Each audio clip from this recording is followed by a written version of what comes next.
Hi hello weavers, welcome back to our channel. ఈరోజు మన కిచెన్లో మా అత్త దగ్గర నేర్చుకున్న రొయ్యపట్టు కూరని చేసి చూపిస్తాను. చాలా బాగుంటుంది.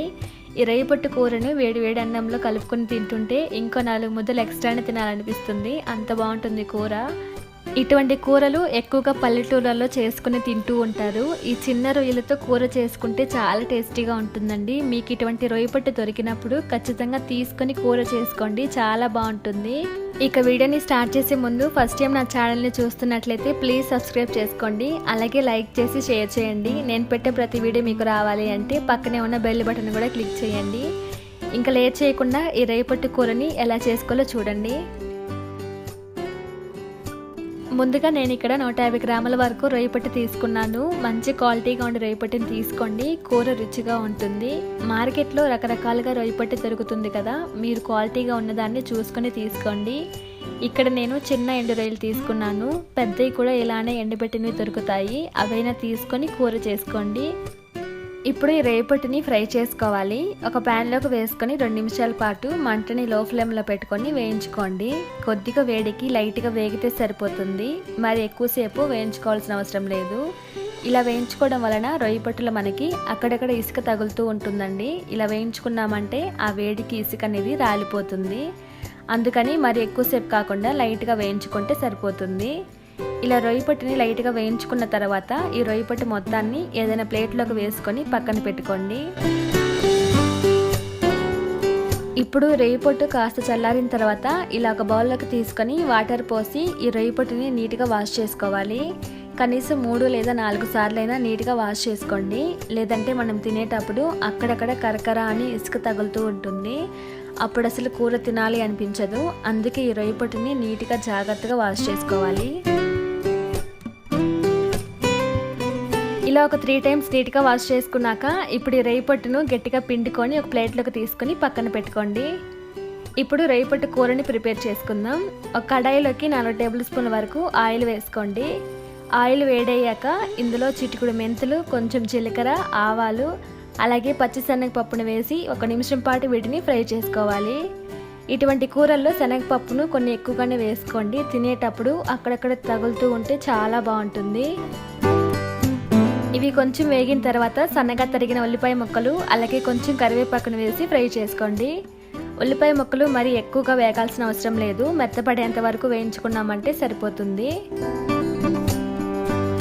ఇప్పుడు ఉల్లిపాయ ముక్కలు కాస్త మెత్తపడేంత వరకు వేయించిన తర్వాత కొంచెం పెద్దగా ఉన్న టమాటాను ఒకటి తీసుకొని ఇలా సన్నగా పొడుగా కట్ చేసుకుని వేసుకొని వేయించుకోండి. ఈ టమాటా ముక్కలు తొందరగా మెత్తగా అవ్వడానికి కొంచెం సాల్ట్ను వేస్తున్నాను. అలాగే 1 టీ స్పూన్ దాకా అల్లం వెల్లుల్లి పేస్ట్ కూడా వేసి టమాటాని 2-3 నిమిషాల పాటు మూత పెట్టి మీడియం ఫ్లేమ్ మీద మెత్తగా ఉడికించుకోవాలి. ఇప్పుడు టమాటా ముక్కలు బాగా మెత్తబడేంత వరకు వేయించిన తర్వాత దీంట్లో మనం ముందుగా వాష్ చేసి పెట్టుకున్న రొయ్యపట్టును వేసుకోవాలి. అలాగే 1/4 టీ స్పూన్ దాకా పసుపు, 1 టీ స్పూన్ దాకా కారాన్ని వేస్తున్నాను. కారాన్ని మీరు మీ స్పైస్ తగ్గట్టుగా యాడ్ చేసుకోండి. యాడ్ చేసుకున్నాక బాగా మిక్స్ చేసుకోవాలి. మీరు ఒకవేళ ఈ కూరలో వంకాయలు వేసుకోవాలి అనుకుంటే ఇప్పుడే వంకాయలు కూడా వేసుకోండి. వీటన్నిటిని బాగా కలుపుకున్నాక మూత పెట్టి ఒక 2 నిమిషాల పాటు మీడియం ఫ్లేమ్ మీద వీటిని వేయించుకోవాలి. 2 నిమిషాల తర్వాత ఈ రొయ్యపట్టు కాస్త వేగి ఉంటుంది. ఒకసారి రొయ్యపట్టుని బాగా మిక్స్ చేసుకోవాలి. ఇప్పుడు దీంట్లో చింతపండు రసాన్ని పోసుకోవాలి. మీడియం సైజు అంటే నిమ్మకాయ సైజు అంత చింతపండుని నీళ్ళల్లో వేసుకొని ఒక 10 నిమిషాల పాటు నానబెట్టుకున్న తర్వాత బాగా పిసికి ఆ చింతపండు రసాన్ని పోసుకోండి. అలాగే 1/2 గ్లాస్ వరకు నీళ్ళని కూడా పోసుకొని ఒకసారి బాగా మిక్స్ చేసుకోవాలి. ఇప్పుడే దీంట్లో ఉప్పు కారం కూడా సరిపోయిందో లేదో చెక్ చేసుకొని ఒకవేళ సరిపోకపోతే యాడ్ చేసుకోండి. ఇప్పుడు మూత పెట్టుకొని ఒక 4 నిమిషాల పాటు ఆయిల్ పైకి తేలి చిక్కటి గ్రేవీ వచ్చేంత వరకు మీడియం ఫ్లేమ్ మీద ఉడికించుకోవాలి. 4 నిమిషాల తర్వాత ఇలా ఆయిల్ సపరేట్ అయ్యి చిక్కటి గ్రేవీ లాగా అవుతుంది. చూడండి, రొయ్యపట్టు అయితే బాగా ఉడికింది. ఇలానే మనం ఎండు చేపల కూరను కూడా ప్రిపేర్ చేసుకోవచ్చు. మీరు కావాలంటే ఈ చింతపండు రసం ప్లేస్లో పచ్చి మామిడికాయ కానీ లేదా ఎండబెట్టుకున్న మామిడికాయ తొక్కులైనా వేసుకొని కూరని ప్రిపేర్ చేసుకోవచ్చు. కూర అయితే ఆల్మోస్ట్ రెడీ అయిపోయింది. ఇప్పుడు దీంట్లో నేను ధనియాల జీలకర్రని ఇలా వేయించుకొని పొడి చేసి వేస్తున్నాను. ఇలా ధనియాల పొడి కాకపోయినా 1 టీ స్పూన్ దాకా గరం మసాలా అయినా వేసుకోండి. ఇంకొందరైతే ఇందులో సాంబార్ పొడి కూడా వేసుకుంటూ ఉంటారు.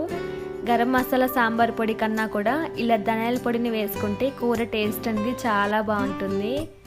ఫైనల్గా సన్నగా తరిగిన కొత్తిమీర వేసి 1 నిమిషం పాటు ఉడికించి స్టవ్ ఆఫ్ చేసుకోండి.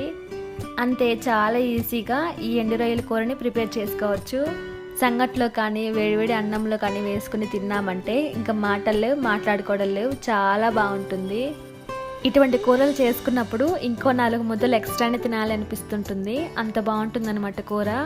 మీరు కూడా తప్పకుండా ట్రై చేయండి. మీకు ఈ టేస్ట్ ఎలా అనిపించిందో కమెంట్ చేయండి. ఇక ఫైనల్గా ఈ రెసిపీ మీకు నచ్చినట్లయితే సబ్స్క్రైబ్ చేసుకోండి. అలాగే లైక్ చేసి మీ ఫ్రెండ్స్ అండ్ ఫ్యామిలీ మెంబర్స్ కూడా షేర్ చేయండి. Thanks for watching.